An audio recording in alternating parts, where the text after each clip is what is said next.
ছেলে মাকে ডেকে বলছে, মা একটা কথা বলি, আমার একটা অনুরোধ রাখবে? মা, তুই চাইলে আমি কি না করতে পারি বাবা, বল তোর সব কথা আমাকে, আমি নিশ্চয়ই তোর কথা রাখবো। তোমার বৌমা বলছিল, তোমার তো বয়স হয়েছে, এখন তো তোমার শরীরের একটু বিশ্রাম প্রয়োজন, তাই না বলো?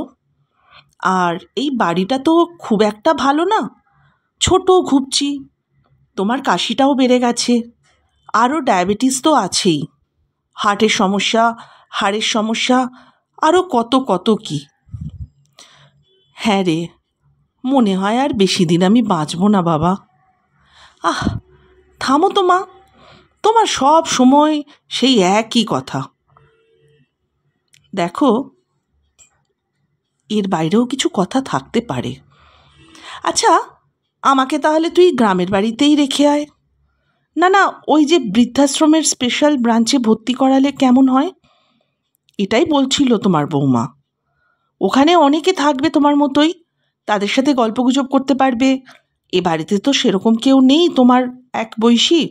আমি ব্যবসাতে দৌড়চ্ছি, তোমার বৌমা অফিসে, আর মিঠু তো সারাদিনই স্কুলে।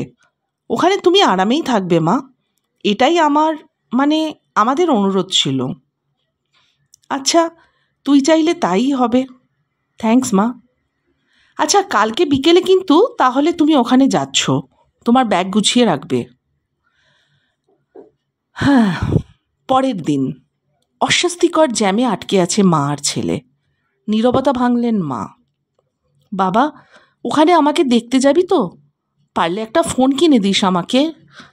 আরে হ্যাঁ মা, তুমি তুমি ফোন দিয়ে কি করবে? আহা, ওখানে ফোন আছে তো। কিছুক্ষণ পরে একটা 5তলা বাড়ির সামনে এসে গাড়িটি থামল। বেশ কিছুক্ষণ নীরব থেকে এবার ছেলেটি বলে উঠল, নাবো মা, এটাই তো ওই বৃদ্ধাশ্রম। বলেছিলাম না তোমায়, তোমার পছন্দ হবে, নিশ্চয়ই হবে। তোমার জন্য দোতলার দক্ষিণে ঘরটা বুকিং করে রেখেছি। টিং টং, দরজা খুলল। দরজা খুলতেই, হ্যাপি বার্থডে টু ইউ মা, হ্যাপি বার্থডে টু ইউ। চমকে উঠলেন মা। আরে, ওই তো তার একমাত্র নাতি আর তার আদরের বৌমা বিশাল একটা কেক নিয়ে দাঁড়িয়ে আছে। এত বেলুন আগে তো কখনো দেখিনি আমি। এত আয়োজন করে কখনো কেউ তাকে জন্মদিনের শুভেচ্ছা জানায়নি কোনো দিনও কখনো। আরে, ওই তো তার 2 মেয়ে আর তাদের জামাই দাঁড়িয়ে, ওদেরও তো ডেকে এনেছে তার পাগল ছেলেটা। হ্যাপি বার্থডে মা।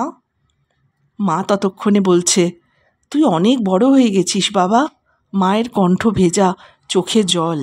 কিন্তু এটা কার ঘর বাবা? বাড়ির ফলকে নাম দেখোনি? বাবার নামে রেখেছি যে। মা, পুরো বাড়িটাই আমাদের, এবার তুমি আরামে থাকতে পারবে মা। তুই না, এমন কি কেউ করে? কান্না ভেজা চোখে জোরে জোরে মাথা নাড়ছেন মা। এ জল যে আনন্দের জল, এই আনন্দে চোখের জল আর বাঁধ ভাঙছে না। পার্টি শেষে ঘুমোতে যাবে এমন সময় পেছন থেকে মায়ের ডাক। হাতের ব্যাগটা আতিপাতি খুঁজে একটা কৌটো বের করে ছেলের হাতে ধরিয়ে দিল। নে, এটার আর দরকার হবে না। ইঁদুরের বিষ। চিন্তা করেছিলাম, যদি বৃদ্ধাশ্রমে রেখে আসিস তাহলে এই ইঁদুরের বিষটা খেয়েই শেষ নিঃশ্বাস ত্যাগ করব। ধুর মা, কি যে বলো তুমি! এটাই তো আমি কাল রাতে পাল্টে তোমার ক্যালসিয়ামের ওষুধ ভরে রেখেছি। তুমি ঘুমাও তো মা, আজ আর কিছুই চাওয়ার নেই। না, মায়ের আজকে আর কিছুই চাওয়ার নেই। আর কিছু না হোক, তার ছেলেকে অন্তত মানুষ করতে পেরেছে সে। যাক, আজকের ঘুমটা সত্যি আরামের হবে, ঘুমের ওষুধ খেতে হবে না। হ্যাঁ, প্রত্যেক সন্তানই যেন মা বাবাকে এভাবেই ভালোবাসে এবং মা বাবার শেষ বয়সে যেন তাদেরকে বৃদ্ধাশ্রমে না পাঠায়। বাবা মায়ের জন্য বৃদ্ধাশ্রম নয়, নিজের বুকে নিজের হৃদয়ের একটু জায়গা যদি রেখে দেওয়া যায়, সে জায়গাই মায়ের জন্য হবে অনেক অনেক বড় জায়গা। তার জন্য বাড়িতে অনেক বড় ঘর, দক্ষিণা বাতাস দেওয়া খোলা জায়গা কোনোটিরই প্রয়োজন নেই। ছেলের বুকে একটুখানি জায়গা পেলেই মা সবচেয়ে সুখে থাকবে সেখানে। তাই সবাই ভালো রাখুন মাকে।